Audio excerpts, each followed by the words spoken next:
ఒక భర్త చనిపోయిన మహిళ ఏడిస్తే దానికి కూడా రాజకీయం చేసేంత మానసిక దౌర్భాగ్యం ఉండడమే మరి కాంగ్రెస్ పార్టీ యొక్క నీతిమాలిన నీతిబాహ్యమైన రాజకీయానికి నిదర్శనం.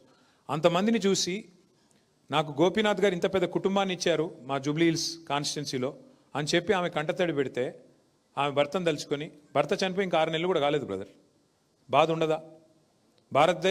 భారతదేశంలో మన సాంప్రదాయంలో డెఫినెట్గా భర్తను ప్రతిరోజు తలుచుకుంటారు, తండ్రిని తలుచుకుంటారు, పిల్లలు చనిపోయిన తర్వాత తలుచుకోరా? కుటుంబ సభ్యులకు ఆ మాత్రం ఉండదా? అంతమందిని చూస్తే ఇమోషన్లో ఆమె బాధపడితే దానికి కూడా రాజకీయం చేయడం అంటే కాంగ్రెస్ వాళ్ళు ఎంత నీతిమాలిన మనుషులో, ఎంత సిగ్గుమాలిన మనుషులో, ఎంత దిగజారుడు రాజకీయానికైనా సిగ్గు లేకుండా.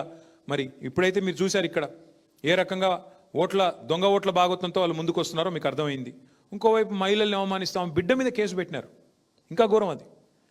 తల్లి కోసం తిరుగుతుంది ఆ అమ్మాయి, ఆమె కూడా కేసు పెట్టారు.